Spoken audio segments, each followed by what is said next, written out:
તમારું બધાનું ફરી વખત YouTube ચેનલ ઉપર સ્વાગત છે। છેલ્લા લેક્ચરની અંદર આપણે એકમ નંબર 8 કુદરતી સંસાધનો એના વિશે અભ્યાસ કર્યો। એમાં આપણે જોયું સંસાધનોના પ્રકારો, સંસાધનોનું વર્ગીકરણ, ભૂમિ સંરક્ષણ, જમીન ધોવાણ અને તેને અટકાવવાના ઉપાયો, સંસાધનોની ભવિષ્યમાં શું ઉપયોગિતા હોઈ શકે અને સંસાધનોએ માનવ જીવનને કેવું સમૃદ્ધ બનાવ્યું છે એના વિશે આપણે ચર્ચા કરી રહ્યા। હવે આપણે ફરી વખત સામાજિક વિજ્ઞાનની અંદર આપણા જે આગળના ચેપ્ટર છે એની અંદર આગળ ચાલીએ। આજના જે નવો એકમ છે ભારતનો સાહિત્યિક વારસો, એકમ નંબર 4 એટલે કે પાઠ નંબર 4। મારું નામ છે મકવાણા જયેશભાઈ। આ એક મારો ટૂંકો પરિચય છે અને બધાનું સ્વાસ્થ્ય છે એ સમૃદ્ધ અને સરળ રહે એ વિચારધારા સાથે આપણે આગળ ચાલીએ। એક સરસ મજાનો સુવિચાર છે કે ક્લાસની જગ્યા એ ઘર લઈ શકે, બોર્ડની જગ્યા લેપટોપ લઈ શકે, પરંતુ શિક્ષકની જગ્યા ક્યારેય ટેકનોલોજી ન લઈ શકે। 100% સાચી વાત છે, પણ અત્યારના માહોલ પ્રમાણે આપણે શિક્ષણ જે છે થોડુંક ચાલુ રાખીએ તો એક અસરકારક જે છે એ ભાગ ભજવે છે। તો ભારતનો સાહિત્યિક વારસો જે છે, સાહિત્યિક આ શબ્દ છે એનો અર્થ એ થયો કે માણસને અભિવ્યક્ત, રજૂ થવું। મારે તમને કંઈક કહેવું હોય તો એને કહેવાય અભિવ્યક્ત થવું। રજૂ થવા માટે ભાષા છે એક મહત્વનો એકમ છે અને આ ભાષાના ઉદ્ભવથી ધીમે ધીમે લિપિ અને સાહિત્યનું સર્જન થયું। હકીકતમાં સાહિત્ય શું છે તો એક ભાષાનો એક વૈભવ છે। ઘણા કવિઓ કહે છે કે ભાષાને પોતાનું ચોક્કસ અંગ હોય અને ભાષા રજૂ થતી હોય। ગુજરાતી સાહિત્ય જે છે, જેમ સંસ્કૃત સાહિત્ય જે છે એ એટલું મહત્વનું પુરવાર થયું, એમ એમાંથી અલગ અલગ ભાષાઓ જન્મી અને આ અલગ અલગ ભાષાઓમાંથી જે છે એક આપણી ગુજરાતી ભાષા છે સમૃદ્ધ બની। ગુજરાતી ભાષાઓની અંદર ગદ્ય અને પદ્ય બંનેમાં લખાણો। એમ સમગ્ર ભારતની અંદર સમયાંતરે મધ્યકાલીન સાહિત્ય, અર્વાચીન સાહિત્ય, આ બધા તમામે તમામ પાસાઓની અંદર લેખન કાર્ય સતત થતું રહ્યું અને જેમ જેમ યુગ બદલાણા એમ એમ સાહિત્ય પણ બદલાતું રહ્યું। જેમ કે ગુજરાતી ભાષાની અંદર લખાણું એક ગીત જે છે, ગઝલ છે, આંખોમાં બેઠેલો ચાતક કહે છે કે મારું ચોમાસું ક્યાંક આસપાસ છે। તો આ એક વૈભવ છે। જો આ સાહિત્યિક ભાષા છે, અભિવ્યક્ત થવાની કલા છે। ગાલો પર લજ્જાની લાલી ફૂટ્યાનું કોઈ કારણ પૂછે તો કહું ખાસ છે। જો આ ભાષા અભિવ્યક્તિ છે। ભાષા એની ચરમ સીમા ઉપર પહોંચે અને એ ચરમ સીમા પર પહોંચાડવાનું તત્વ જે છે એ છે આપણું સાહિત્ય। સંસ્કૃત ભાષા છે એ ઉત્કૃષ્ટ રહી। આ મેં ગુજરાતીનું ઉદાહરણ આપ્યું। સંસ્કૃત ભાષામાં પણ એટલું જ લખાણું, એટલા જ નાટકો લખાણા। તો આ તમામે તમામ બાબતોનો અભ્યાસ આપણે એકમ નંબર 4 ની અંદર કરવાના છીએ। તો પહેલી બાબત યાદ રાખો કે મેં લખ્યું છે કે માનવી માટે અભિવ્યક્તિ કરવાની અને ઝીલવાની ઉત્તમ તક ભાષા પૂરી પાડે। 100% એ મેં ચર્ચા કરી। તો ભારતના જે વિદ્વાનો છે એને પ્રાચીન સાહિત્યના બે ભાગો પાડ્યા છે। જો પ્રાચીન સાહિત્ય શબ્દ આવ્યો તો પ્રાચીન શબ્દ આવ્યો અને સાહિત્ય। તો અહીંયા આપણો પ્રશ્ન બની જાય કેવી રીતે? તો પ્રશ્ન એવો બને કે ભાઈ ભારતના વિદ્વાનોએ સાહિત્યના કેટલા ભાગ પાડ્યા છે અથવા પ્રાચીન સાહિત્યના કેટલા ભાગ પાડ્યા? તો બે ભાગ યાદ રાખજો, એક છે વૈદિક સાહિત્ય અને બીજું છે પ્રાચીન સાહિત્ય। એટલે કે આ જે સાહિત્ય જે છે એ બે ભાગમાં વહેંચાયેલું છે।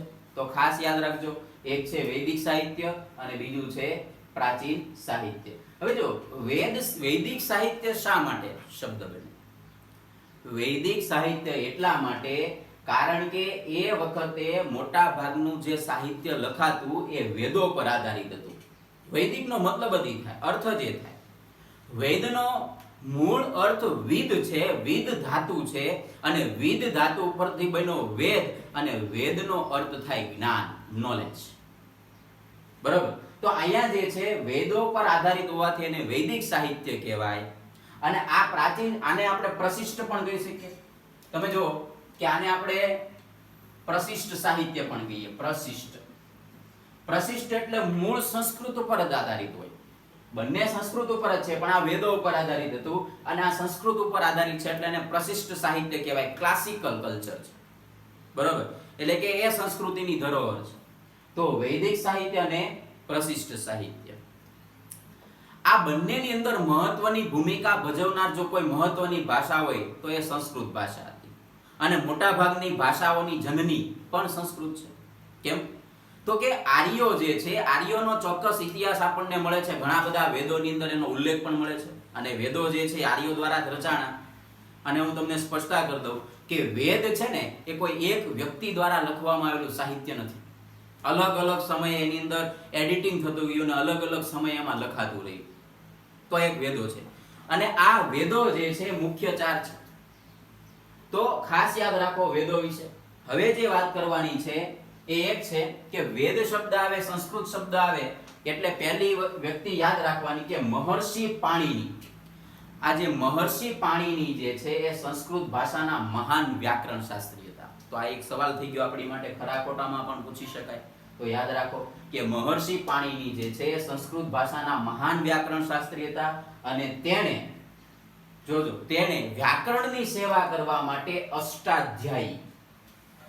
અષ્ટાધ્યાયી નામના ગ્રંથની છે એમણે રચના કરી. તો મહર્ષિ પાણિની શબ્દ યાદ આવે ત્યારે હારોહાર એ પણ યાદ આવવું જોઈએ અષ્ટાધ્યાયી ગ્રંથ છે એના રચનાકાર પોતે છે અને એની રચના ઈસવીસન પૂર્વે 4th સદીમાં કરી હતી. હવે ઈસવીસન પૂર્વે 4th સદી, તો હવે અગાઉના લેક્ચરોમાં પણ કહી દીધું છે કે ઈસવીસન પૂર્વે ક્યારે લગાડાય તો એ મેં પહેલા શીખવાડી દીધું છે, બરોબર. ઓકે, તો આ ઈસવીસન પૂર્વે 4th સદીની અંદર એને રચના કરી. તો સંસ્કૃત ભાષા જે છે એ મૂળભૂત ભાષા છે. એ સંસ્કૃત ભાષાને એક જો અહીંયા બીજો પ્રશ્ન બની ગયો કે સંસ્કૃત ભાષાને આર્ય ભાષા પણ કહેવાય. તો કે આર્યોના સમયથી જ સંસ્કૃત ભાષાનું ચલણ છે બધું. આર્યોનું મૂળ જે છે એ મધ્ય એશિયા છે, બરોબર, મધ્ય એશિયા, યુરેશિયા એમ પણ કહી શકીએ. તો આર્યો જે છે હિન્દુકુશ પર્વતમાળા જે છે એ વટીને એ જમ્મુ અને કાશ્મીર હાલનો જે પ્રદેશ છે એની આજુબાજુ જે છે હિન્દુકુશ પર્વતમાળા છે ત્યાંથી આવ્યા અને ધીમે ધીમે જે છે એ ભારતની અંદર જે છે એ અસ્તિત્વમાં આવ્યા. તો જો તો સંસ્કૃત ભાષાને આર્ય ભાષા કહેવાય કારણ કે એના મૂળભૂત રચયિતા રહ્યા. એને વિદ્વાનોની ભાષા પણ કહેવાય અને ઋષિઓની ભાષા પણ કહેવાય. હવે આ બે વસ્તુ સમજાય કે વિદ્વાનોની શા માટે, તો કે મોટા ભાગના જે વિદ્વાનો છે, જે સાહિત્યકારો છે, એ તમામે જે છે સંસ્કૃત ભાષાની અંદર મહત્વનું પ્રદાન કર્યું અને ઋષિઓની ભાષા પણ. હવે આર્યો જે છે એ એવા દ્રષ્ટા હતા કે ફક્ત ને ફક્ત ઇજિપ્તના સંદર્ભમાં જોઈએ તો ઇજિપ્તની જે સંસ્કૃતિ છે એની અંદર આપણને વિશેષ સ્થાપત્યો જોવા મળે. તો આપણા સ્થાપત્યો ઓછા છે એમ કહી શકીએ. કેમ એવું છે? એક પ્રશ્નનો વિષય છે. આર્યો જે છે એક એવા દ્રષ્ટા હતા કે જેણે પ્રકૃતિના તત્વોનું પૂજન કર્યું, જેમ કે વાયુ, જેમ કે સૂર્ય, ચંદ્ર, વરસાદ, આ તમામ પ્રકૃતિના તત્વો છે અને એ તત્વોના વિશે ચિંતન કર્યું. એટલા માટે આપણી પાસે સ્થાપત્યો એટલા બધા ઇતિહાસની અંદર ઓછા મળે છે, ભૂતકાળની અંદર ઓછા મળે છે. આ એક બાબત છે. તો એને ઋષિઓની ભાષા. તો આ બે પ્રશ્નો થઈ ગયા. તો ફરી વખત ભારતના વિદ્વાનોએ જે છે પ્રાચીન સાહિત્યના કેટલા ભાગ પાડ્યા? 2 ભાગ પાડ્યા. એક વૈદિક સાહિત્ય, બીજું પ્રશિષ્ટ સાહિત્ય. એની પછી જોઈએ મહર્ષિ પાણિની જે છે એ સંસ્કૃત ભાષાના મહાન વ્યાકરણ શાસ્ત્રી હતા અને એણે અષ્ટાધ્યાયી નામના ગ્રંથની રચના કરી ઈસવીસન પૂર્વે 4th સદી. સંસ્કૃત ભાષાને આર્ય ભાષા, વિદ્વાનોની ભાષા કે ઋષિઓની ભાષા તરીકે પણ ઓળખવામાં આવે છે. જો આપણે મુદ્દો શરૂ કરીએ તો એ છે પ્રાચીન ભારતીય સાહિત્ય. હવે પ્રાચીન ભારતીય સાહિત્યની અંદર મહત્વની જો કોઈ પુસ્તકો કે કૃતિઓ તૈયાર થઈ હોય તો એમાં 4 વેદો છે. તો મેં અગાઉ કીધું એ પ્રમાણે ફરી વખત ચર્ચા કરીએ તો કે વેદ એ સંસ્કૃત રૂપ વિદ માંથી બનેલો શબ્દ છે અને તેનો અર્થ જ્ઞાન થાય છે. મુખ્ય વેદોની સંખ્યા 4 છે અને શરૂઆતની અંદર જો જોવામાં આવે ઘણા ઇતિહાસકારો છે, ઘણા વિદ્વાનો છે, એ ચોથો વેદ એટલે કે અથર્વ વેદને વેદ માનવા તૈયાર નથી. એટલે કે શરૂઆતની અંદર વેદ ત્રયી કહેવાતા. વેદ ત્રયી એટલે વેદો 3 છે. હવે વેદો 3 છે એવું નથી યાદ રાખવાનું, આપણે અત્યારે એવું યાદ રાખવાનું છે કે વેદોની સંખ્યા કેટલી છે? 4. તો વેદોની સંખ્યા મૂળ 4 છે. એમાં પ્રથમ વેદ છે ઋગ્વેદ, બીજો છે યજુર્વેદ, પછી સામવેદ અને ચોથો છે અથર્વવેદ. તો આ 4 વેદો થઈ ગયા. અને નવાઈની વાત એ છે, આ જાણી લેજો, આપણે ઘણી વખત એ જાણતા નથી હોતા, તો યાદ રાખો કે પ્રત્યેક વેદના 3 ભાગ પડે. દરેકે દરેક વેદ છે એ દરેકે દરેક વેદ જે છે એના 3 ભાગ પડે છે. એમાં 3 ભાગમાં પહેલો છે સંહિતા, બીજો ભાગ છે બ્રાહ્મણ અને ત્રીજો છે આરણ્યક. બ્રાહ્મણ એટલે કે બ્રહ્મણ, એનો મતલબ થાય યજ્ઞ, હવન. જેને સંહિતા છે એટલે શું થાય? દેવોની સ્તુતિ, આરાધના, પ્રાર્થના, એ તમે જે કરો. અને આરણ્યક એટલે શું? તો કે ભાઈ આર્યોએ પોતાનો જે જિંદગીનો સમય છે 4 ભાગમાં વિભાજિત કર્યો હતો. તો એની અંદર પહેલો ભાગ હતો એ હતો બ્રહ્મચર્યાશ્રમ, ત્યારબાદ આવે ગૃહસ્થાશ્રમ, ત્યારબાદ આવે વાનપ્રસ્થાશ્રમ અને છેલ્લે આવે સંન્યાસ્થાશ્રમ. તો આ જે છેલ્લો ગાળો છે એમાં આર્યો જે છે એ સમયની અંદર જંગલની અંદર જઈને વસવાટ કરતા અને જંગલમાં રહીને પોતે અધ્યયન કરતા અને વિચારો કરતા, અને એના પરિપાક રૂપે એને જે અનુભવો થયા, એને જે અનુભૂતિ થઈ એ લખાતું. એની માટે શબ્દ વપરાય છે આરણ્યકો. અને મેં પહેલાય કીધું કે વેદો જે છે કોઈ એક વ્યક્તિએ લખેલા નથી, ઘણા બધા વ્યક્તિઓના સમૂહ દ્વારા છે લખાયેલા છે. તો મુખ્ય વેદોની સંખ્યા 4 છે: ઋગ્વેદ, યજુર્વેદ, સામવેદ અને અથર્વવેદ. ચાલો, તો આ યાદ રાખવાનું. પ્રત્યેક વેદના 3 ભાગ પડે છે, જે સંહિતા, બ્રાહ્મણ અને આરણ્યક. હવે આગળ જોઈએ. હવે આ વેદ વિશે છે ને વિશેષ તરફ પૂછાય, એના 2 માર્ક્સની અંદર સવાલો પૂછાય, તો ખાસ યાદ રાખજો. પાઠ્ય પુસ્તકની અંદર જે આપેલું છે એના કરતા થોડું વધારે મેં અહીંયા મૂકવાનો પ્રયત્ન છે એ કરેલો છે. તો યાદ રાખો, પહેલો જે વેદ છે એ છે ઋગ્વેદ. એની રચનાનો સમય મનાય છે, જો મનાય છે, ઈસવીસન પૂર્વે 1200. ઋગ્વેદ બનાવવાની જે શરૂઆત થઈ, જે લેખન કાર્યની શરૂઆત થઈ, એ છે ઈસવીસન પૂર્વે 1200. ભારતીય સાહિત્યનું પ્રાચીનતમ પુસ્તક, તો આ ખાસ યાદ રાખો, ભારતીય સાહિત્યનું પ્રાચીનતમ પુસ્તક કયું છે? ઋગ્વેદ. તો આ પહેલું. તો આ પહેલો પ્રશ્ન બની ગયો. ભારતીય સાહિત્યનું પ્રાચીનતમ પુસ્તક છે અને એમાં ઋચાઓ કે સ્તુતિ જે છે 1028 છે, જે સૂક્તો આપવામાં આવેલા છે. સ્તુતિ એટલે પ્રાર્થના, અને મંડળ એટલે કે પ્રકરણ, તો 10 પ્રકરણ એટલે કે મંડળો આપવામાં આવ્યા છે. હવે આને યાદ રાખવાની સરળ પેટર્ન પણ જોઈ લો. કે માની લ્યો કે આપણને એવું પૂછાઈ જાય કે ભાઈ ઋગ્વેદની અંદર ઋચાઓ કેટલી, તો ઇમરજન્સી નંબર છે આપણો 108. આ 108 જે છે લખતી વખતે એમાં જગ્યા રાખવા, અહીંયા તો અહીંયા 2 એક મૂકી દેવાના, અને આગળનો જે ભાગ છે 10 એટલે આપણા 10 મંડળો થઈ ગયા. તો આ ખાસ યાદ રાખવાનું. હવે આ ગ્રંથ વિશે જો અલગ ચર્ચા કરીએ તો ખાસ યાદ રાખો કે આ ગ્રંથની અંદર મોટા ભાગે યજ્ઞ વખતે ગવાતી કે બોલાતી સ્તુતિઓ લખાયેલી છે, જો લખાયેલી છે. અને તેમાં આવતી સ્તુતિઓમાં ઉષા એટલે કે ઉષાને સંબોધતી સ્તુતિઓ મનમોહક છે. બરોબર. તો ફરી વખત કે ઋગ્વેદ જે છે એ પહેલું યાદ રાખો કે ભારતીય સાહિત્યનું પ્રાચીનતમ પુસ્તક એટલે ઋગ્વેદ, અથવા કયું એમ પૂછે તો પણ યાદ રાખવાનું ઋગ્વેદ. અને ઈસવીસન પૂર્વે 1200 ની સાલની અંદર જે છે લખાણું. આ ગ્રંથની અંદર મોટા ભાગે યજ્ઞ વખતે ગવાતી કે બોલાતી સ્તુતિઓ લખાયેલી છે. તેમાં આવતી સ્તુતિઓમાં ઉષા એટલે કે સવારને સંબોધતી સ્તુતિ મનમોહક છે. એ પછી જોઈએ આ ગ્રંથમાં સપ્ત સિંધુ પ્રદેશમાં વસતા, ખાસ યાદ રાખજો કે આ ગ્રંથમાં વિશેષ શું આપ્યું છે, તો આ ગ્રંથમાં સપ્ત સિંધુ પ્રદેશમાં વસતા આર્યોની રાજકીય, સામાજિક, ધાર્મિક અને આર્થિક બાબતોનું વર્ણન છે. હોય જ, કારણ કે આર્યોના સમયમાં જ વેદનું લેખન કાર્ય છે શરૂ થયું, એટલા માટે જ જે છે એ લોકોની બધી જ બાબતોનું એમાં આકલન કરવામાં આવ્યું છે, એમાં લખવામાં આવ્યું છે. તો આ વેદ વિશે, તો આ ઋગ્વેદ. બીજી વસ્તુ જે આપણા પાઠ્યપુસ્તકમાં નથી, જે આપણને ખબર હોવી જોઈએ, કે સૂર્યની ઉપાસના માટેનો ગાયત્રી મંત્ર એ આ ગ્રંથના 3જા મંડળમાં અપાયેલો છે. ક્યાં અપાયેલો છે? ગાયત્રી મંત્ર જે છે એ ગાયત્રી મંત્ર ઋગ્વેદના 10 મંડળો છે, 10 પ્રકરણો છે, એના 3જા મંડળની અંદર સૂર્યની ઉપાસના માટેનો ગાયત્રી મંત્ર છે એ આમાં આપવામાં આવેલો છે ઋગ્વેદની અંદર. તો આ ખાસ યાદ રાખજો, આ પોઈન્ટ આપણે વિશેષ પરીક્ષામાં લખવાનો રહેશે. તો આ પહેલો વેદ થઈ ગયો. બીજો છે યજુર્વેદ. તો હવે જુઓ, અહીંયા ય ઉપરથી યાદ રાખી લેવાનું, ય એટલે યજ્ઞ. ય ઉપરથી યજ્ઞ યાદ રાખો કે યજ્ઞના વેદ તરીકે ઓળખવામાં આવે. મેં આપણે કીધું હતું કે બ્રાહ્મણ એટલે કે બ્રહ્મન મૂળ અર્થ તે થાય કર્મ પ્રધાન છે, એટલે કે યજ્ઞ કરવા, તો એ કર્મ થઈ ગયું. બરોબર. તો અહીંયા યજુર્વેદ જે છે યજ્ઞના વેદ તરીકે ઓળખવામાં આવે છે. તો આ પહેલો પોઈન્ટ આપણો થઈ ગયો.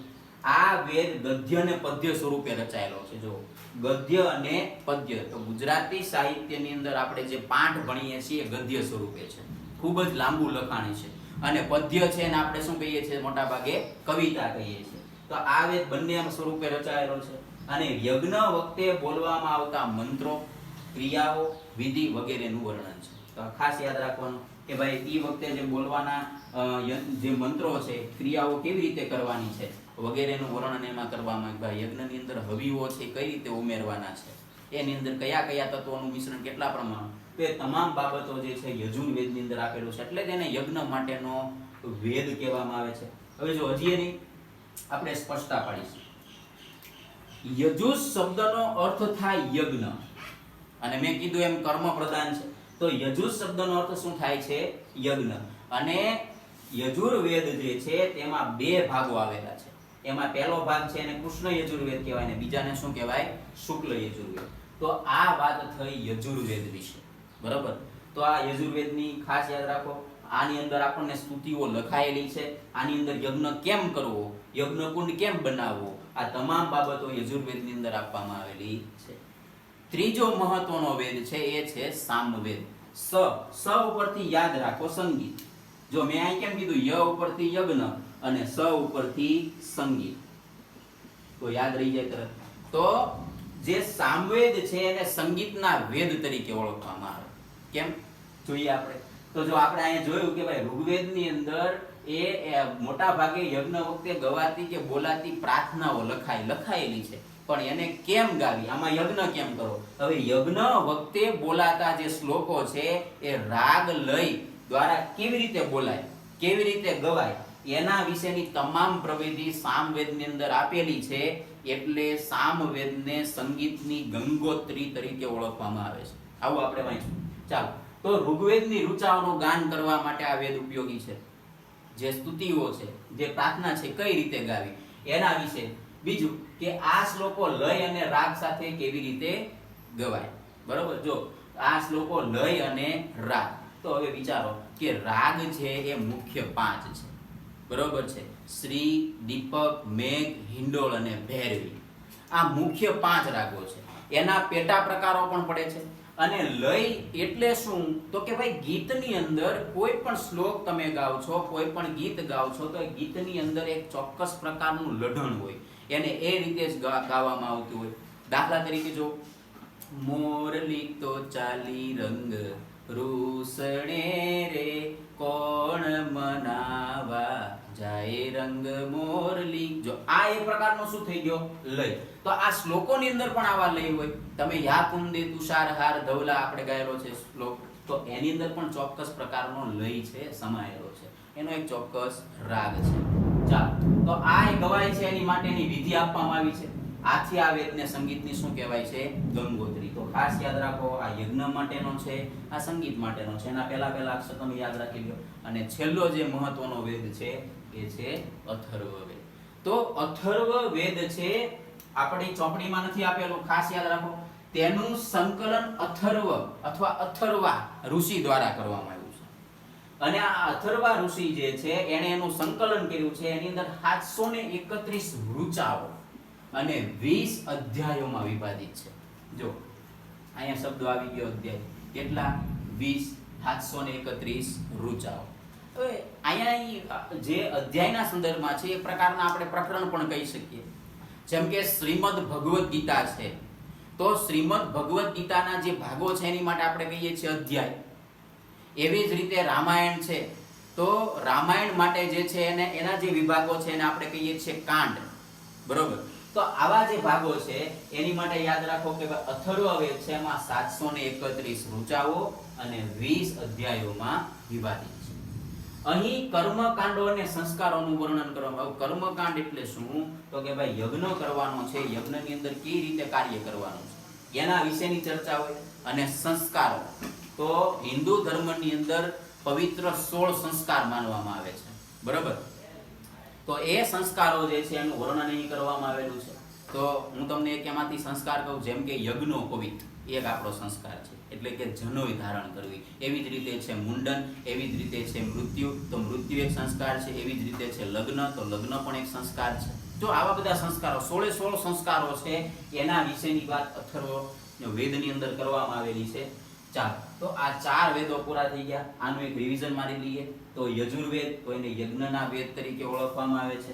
આ વેદ બંને સ્વરૂપે એટલે કે ગદ્ય અને પદ્ય બેમાં રચાયેલો છે. યજ્ઞ વખતે બોલવામાં આવતા મંત્રો, ક્રિયાઓ વગેરે વિધેનું વર્ણન છે. યજુષ શબ્દનો અર્થ થાય છે યજ્ઞ. તેમાં 2 ભાગો છે, કૃષ્ણ યજુર્વેદ અને બીજો છે શુક્લ યજુર્વેદ.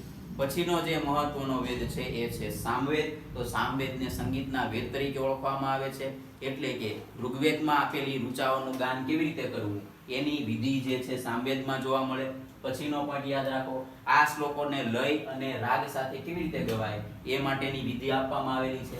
આથી આ વેદને સંગીતની શું કહે છે? ગંગોત્રી. નેક્સ્ટ જોઈએ તો અથર્વવેદ છે. તેનું સંકલન અથર્વા ઋષિએ કરેલું છે. 731 ઋચાઓ અને 20 અધ્યાયોમાં શું છે એ વિભાજિત છે. અહીં કર્મકાંડો અને સંસ્કારોનું વર્ણન પણ કરવામાં આવેલું છે. ચાલો, તો આ વાત થઈ વેદો વિશે.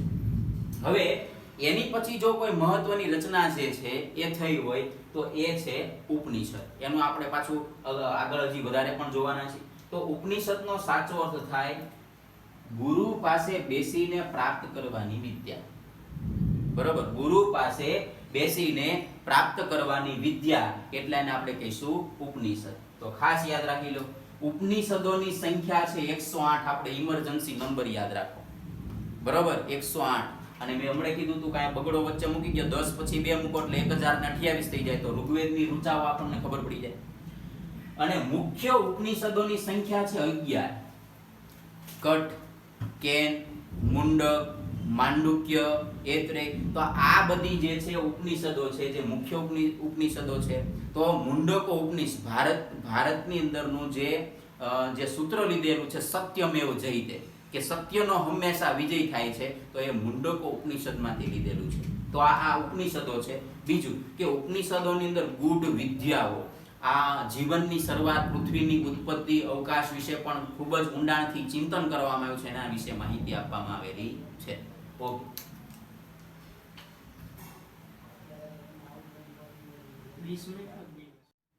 તો આપણે ચર્ચા કરી જે 4 વેદો છે એ 4 વેદો વિશે. ત્યારબાદ આપણે જોયું ઉપનિષદો. તો મુખ્ય વેદો 4 જે છે ઋગ્વેદ, યજુર્વેદ, સામવેદ અને અથર્વવેદ. ત્યારબાદ આપણે ચર્ચા કરી ઉપનિષદો. તો ઉપનિષદો, મુખ્ય ઉપનિષદો 8 છે અને એમાંથી મુખ્ય ઉપનિષદોની સંખ્યા આપણે જોઈ 11 છે. તો ઉપનિષદો વિશે જે કાંઈ થોડી ઘણી માહિતી હતી આપણે મેળવી. હવે એની પછીના આગળના ઓલાની અંદર આપણે જોયું તો એની પછીના જે મહત્વના ગ્રંથો છે એની અંદર એક ગ્રંથ છે બ્રાહ્મણ ગ્રંથ. તો બ્રાહ્મણ ગ્રંથ શા માટે? જો સમયાંતરે સંસ્કૃત ભાષા એ જનસામાન્યની ભાષા નહોતી રહી, એટલે ભદ્ર વર્ગ એટલે કે ઉચ્ચ વર્ગ સુધી જ સીમિત રહી હતી. હવે એની અંદર આપવામાં આવેલી ઘણી બધી કર્મકાંડો, એની અંદર આપવામાં આવેલા શ્લોકો જે પદ્ય રૂપે રચાયેલા હતા, એ વેદોના મંત્રોનો અર્થ સમજવા માટે ટીકા રૂપે, તેના પર પદ્ય સ્વરૂપમાં રચાયેલા, ટીકા રૂપે રચાયેલા ગ્રંથોને શું કહેવામાં આવે છે? બ્રાહ્મણ ગ્રંથો કહેવામાં આવે છે. એમાંનો પ્રખ્યાત બ્રાહ્મણ ગ્રંથ જો આપણે જોઈએ તો એનું નામ છે એત્રેય બ્રાહ્મણ. આ એત્રેય બ્રાહ્મણમ નામનો એક ગ્રંથ છે, એ બ્રાહ્મણ ગ્રંથ છે. તો આવા જે બ્રાહ્મણ ગ્રંથો છે એની અંદર એને સમજવા માટે જ લખાયેલા હતા. એમાં જુદા જુદા યજ્ઞો અને તેની લગતી વિધિઓ માટેનું માર્ગદર્શન આપવામાં આવ્યું છે, બરોબર. એમાં જુદા જુદા યજ્ઞો કેવી રીતે કરવા, એની વિધિઓ કેમ કરવી, તો એ બ્રાહ્મણ ગ્રંથોની અંદર આપવામાં આવેલું છે.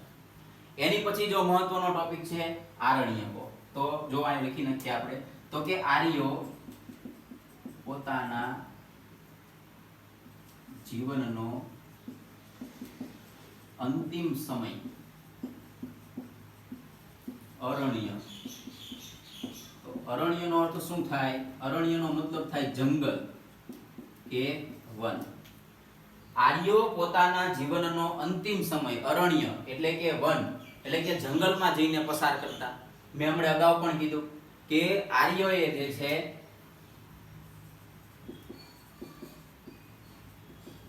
આર્યોનું જીવન 4 ભાગમાં વિભાજિત હતું. તો 4 ભાગની અંદર મેં પહેલા બોલ્યો હતો તો એની અંદર એક સમય હતો, જો 1 થી 25 વર્ષ. તો આ પહેલા 1 થી 25 વર્ષ હતા એ હતો બાલચર્યાશ્રમ. પછી 26 થી 50 તો એનો અર્થ થાય ગૃહસ્થાશ્રમ. પછી 51 થી 75 એટલે વાનપ્રસ્થાશ્રમ. પછી 76 થી 100 એટલે સંન્યાસાશ્રમ.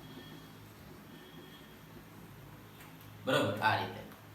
હવે એવું જરૂરી નથી કે કોઈ 100 વર્ષથી વધારે જીવતું જ નહીં. 100 વર્ષથી ઉપર હોય તો પણ એ સંન્યાસાશ્રમમાં રહે. એટલે કે 76 વર્ષથી ઉપર એ ગમે એટલું જીવે ત્યાં સુધી એ સંન્યાસાશ્રમમાં રહે. હવે એના સંન્યાસાશ્રમ એટલે શું? તો કે જંગલમાં જવાનું. એટલે કે આર્યો પોતાના જીવનનો અંતિમ સમય અરણ્ય એટલે કે વનમાં જ પસાર કરતા. એટલે એને આરણ્યકો, એમાંથી જે એને જ્ઞાન થયું એ એના વિશે લખ્યું, એને આરણ્યકો તરીકે કહેવામાં આવે છે. હવે આ તમામ વેદો જોયા, એ વેદોની અંદર જે વેદ બન્યો છે એ વેદ બનવા પાછળ ઘણી બધા બીજા તત્વો પણ કામ કરે. તો એને આપણે કહેશું વેદાંત, વેદના અંગો. તો વેદના મુખ્ય અંગો જે છે મેં આ લખ્યા છે. એમાં પહેલું છે શિક્ષા, કલ્પ, વ્યાકરણ, નિરુક્ત, છંદ અને જ્યોતિષ. તો આ બધા વેદના અંગો છે. જુઓ, આ 1 2 3 4 5 અને 6. તો વેદના અંગોની સંખ્યા કેટલી છે? 6 છે. શિક્ષા, કલ્પ, વ્યાકરણ, નિરુક્ત, છંદ અને જ્યોતિષ. તમને પાઠ્યપુસ્તકની અંદર એકદમ શોર્ટમાં 2-3 વસ્તુ આપી દીધી છે, પણ આપણે 6 એ 6 જોવાની છે. તો વગેરેનો સમાવેશ થાય. આ તમામને વેદના અંગો તરીકે ઓળખવામાં આવે છે, એટલે જ આપણે એનું નામ શું પાડેલું છે? વેદાંત. તો આપણે જોયું બ્રાહ્મણ ગ્રંથો, આરણ્યકો અને વેદાંત. બીજું, ભારતીય સંસ્કૃતિ પર મહત્વની ને અમિટ છાપ છોડનાર જો બે મહત્વના કોઈ તત્વો હોય તો એ છે રામાયણ અને મહાભારત. રામાયણ અને મહાભારત બંને જે છે મહાકાવ્યો છે. તો રામાયણની રચના છે એ વાલ્મીકી ઋષિ દ્વારા કરવામાં આવી છે. અને તમે બધા જાણો છો કે પારધી દ્વારા જે છે એક પક્ષી ઉપર તીર છોડવામાં આવે છે, ક્રોંચ. બરાબર, ક્રોંચ પક્ષી છે એની પર તીર છોડવામાં આવે છે અને એ પક્ષી છે એ મૃત્યુ પામે છે. આ દ્રશ્ય છે વાલ્મીકી ઋષિ જોવે છે અને એના મોઢામાંથી શબ્દ સરી પડે છે કે હે પારધી, તું અનંત વર્ષો સુધી સુખ કે શાંતિ નહીં મેળવી શકે, કારણ કે તે પ્રેમમાં મગ્ન બનેલા એક યુગલને મૃત્યુ આપ્યું છે. તો આ જે ઘટના છે, ઘટનાને આધારિત જે છે એ વાલ્મીકી દ્વારા રામાયણની રચના થાય છે. આ જે રામાયણ છે એ 7 કાંડમાં વિભાજિત છે. જો હવે અહીંયા શબ્દ આવ્યો કાંડ, તો હું પહેલા ફરી વખત કહી દઉં કે રામાયણના જો કોઈ એના ભાગો છે એની માટે શબ્દ વપરાય કાંડ. હવે મહાભારત છે તો મહાભારત છે ને એના 18 વિભાગો છે. તો એના 18 છે એની માટે કાંડ નો વપરાય. મહાભારત માટે એની માટે શબ્દ વપરાય પર્વ. તો 18 પર્વમાં વિભાજિત છે.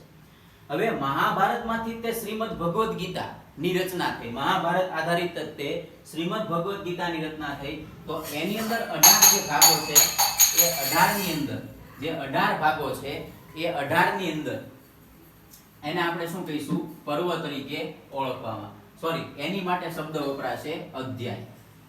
તો અધ્યાય આપણે કહીશું. ચાલો, થઈ ગયું એટલું.